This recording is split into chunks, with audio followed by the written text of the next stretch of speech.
welcome back to the Citizen channel. Hope you're all staying safe. And well, City past and present on here. I'm going into the past today about a gentleman that I certainly didn't see play for City, but I did see him sat on the bench, yes, as a temporary physio in the absence of a certain Mr. Bailey that we are all very familiar with. So we're going to have a look at a guy called Jimmy Meadows today, a career that sort of ended really before it even begun at Wembley of all places, of course, in an FA Cup final in 1955. And on the 28th of April 1958, City played a testimonial game for Jimmy. He was the first ever City player to be awarded a testimonial. And it wasn't, of course, wasn't reward for a long career that most testimonials are, but of course he was with us 5 seasons. But of course he suffered that career-ending injury at Wembley in an FA Cup final. And a promising career for City and England was nipped in the bud, shall we say. So we'll have a look back at that. We'll have a look back at his testimonial night. And of course, a look back in general at Jimmy Meadows' shortened player career and his career in management. Yes, he did have quite a long time as various coaches and managers of teams. So we'll have a look about that. A bit of a mixed success in that. Please, if you're new to the channel, push that subscribe button, push the bell notification, everything City past and present, of course. Great to have you on board. Spread the word if you can, guys. Much appreciated. Leave us your comments if you do know anything about, of course, as I said, Jimmy Meadows has been around certainly in the 80s at Main Road, and I'm sure he was around until his death in the 90s. So any memories you've got, let me know. And please, if you can give us a like for this vlog, I'd be much appreciated. Yes, in part 1, we'll look back at his footballing career as a player and the injury that prematurely ended that career. And in part 2, there's going to be 2 parts to this. We'll take a look at his testimonial night and memories shared, and also a quick look at his management obligations, if you like. James, or Jimmy Meadows as he became known, was born on the 21st of July 1931 in Bolton, and he started his playing career in 1949 at 3rd Division Southport before being transferred to City, yes, who were in the 2nd Division at the time, in March 1951. Well, they say £5,000. I've seen it put as 4,600, but we're not going to quibble over a few hundred quid, are we? As a 15-year-old, both Bolton and United had rejected him. Meadows made his City debut on the 17th of March 1951. He started in a 3-3 draw away at Hull City, wearing the number 7 shirt. Yeah, he was brought in as a winger. That would change over time. The attendance that day, 26,840. He was 19 years old. The starting 11 that day, I like to do that with the first game and the last game. The starting 11 for that match: Troutman, Phillips, Westwood, Paul, Rigby, McCourt, Meadows, Hart, Westcott, Smith and Clark. And the attendance, there we go. So that's he scored his first goal in his 2nd game, a Main Road debut on the 24th of March. Yeah, so his first goal for City at Main Road. So all good stuff in a 4-1 win over Leeds. He scored another on the 21st of April on a 6-0 Main Road hammering of Barnsley, City's biggest win of the season that season, in front of 42,741. We lost just 1 game in the last 11 games he played in, and won promotion back to the 1st Division as runners-up behind Preston. Back in the top division in season 51-52, Meadows started 37 of our 42 league games, adding 9 goals to his tally, level with Roy Clark and a couple behind Westcott and Hart, who were joint top league scorers with 11 each. His league goals came 29th of August, Huddersfield away 3-0, September the 8th, Derby away 3-1, 27th of October, Charlton at home, a 4-2 win, November the 10th, Borough at home, a 2-1 win, November the 24th, Newcastle at home, a 2-3 loss, December the 1st, Bolton away, a 2-1 loss, December the 25th, yes, we played on Christmas Day those days, December the 25th, Chelsea away, we beat them 3-0, and then on Boxing Day, the day after, Chelsea at home 3-1, and we whinge about games now, don't we? December the 29th, Villa away, 2-1. In 12 games, he'd scored in 7, that wasn't bad going, was it? But in the new year, even though he was occasionally the number 9, City's goal scoring began to dry up a little bit, and Meadows himself didn't find the net in the 12 remaining league games. He did, though, score in a round 3 FA Cup game, a 2-2 draw with Wolves at Main Road on January the 12th. Season 52-53, His touch in front of goal was back for this one. He made only 26 league starts, but was City's third highest goal scorer in the league with 10 goals. Only Spurdle and Williamson, both with 11, bettered him.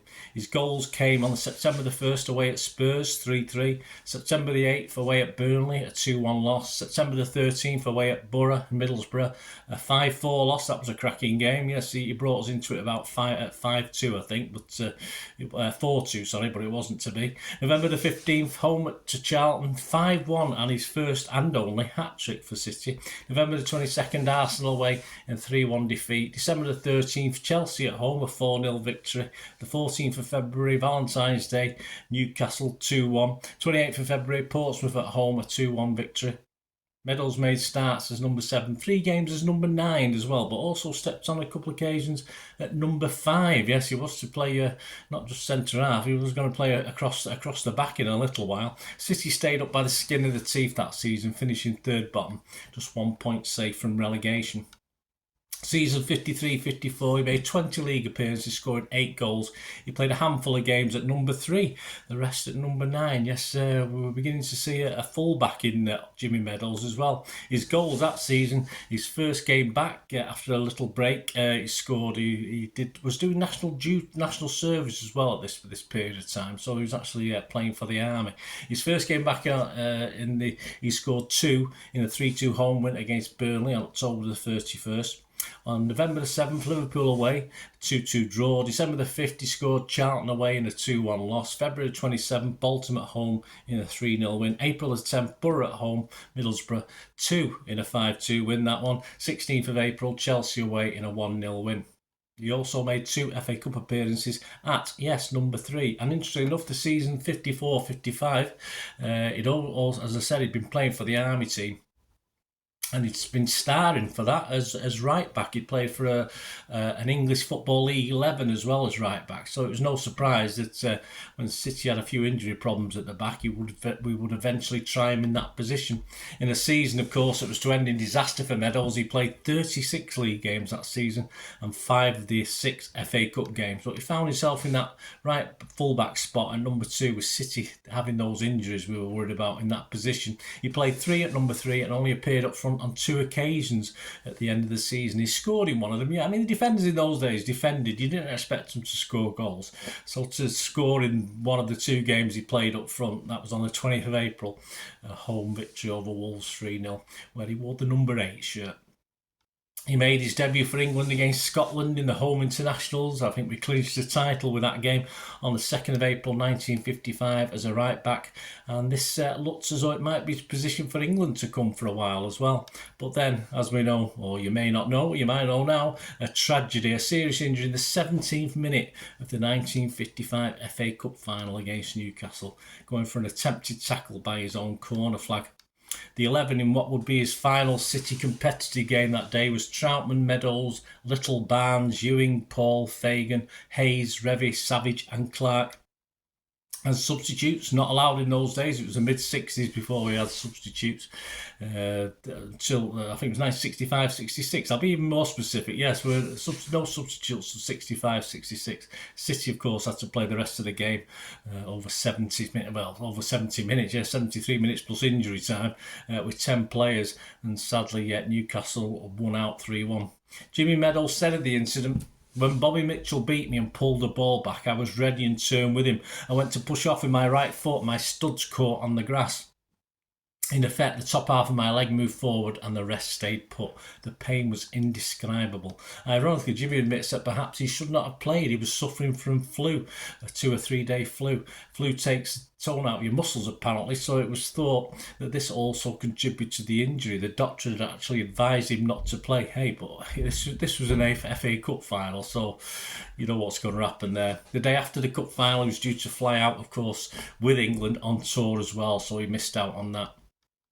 Meadows' injury was so serious he was forced to retire from playing eventually. Despite attempts to get back, he was still only 23 years old. He'd torn his cruciate ligaments, a similar story to a more modern day Paul Lake, of course. He worked hard to get fit, spent months trying to get back to playing. The Kippax apparently had 55 steps. I never counted them myself. I walked up them enough from top to bottom. And they were his fitness routine, pounding up and down them day after day, month after month, but unfortunately all to no avail. It did apparently turn out, I've not seen, I've got a couple of old programmes, but I couldn't verify this. It did apparently turn out for the reserves over a couple of seasons, but his leg was never right, his injury never really recovered. His City stats, he'd played 130 league games with 31 goals, very impressive because there's quite a few of those he played in defence. In the FA Cup he played 11 times with 1 goal. When it became clear his career was over, he became City's youth team coach. He had the likes of Neil Young, Glimpardo, David Wagstaff, Alan Oakes under his guidance. So please join me in part 2 as we'll take a look at the evening of his testimonial game at Main Road as City took on an all-star, or City stars past and present, not the actual City team, took on an all-star 11, and some famous names in football at times shared their memories of Jimmy, and a look at his career in coaching and management in part 2. So please join me for that. As I say, let me know any memories you've got. Great to hear from you. So me again, you only ask one thing, don't I? Please stay safe, Blues. Come on, City. Bye for now.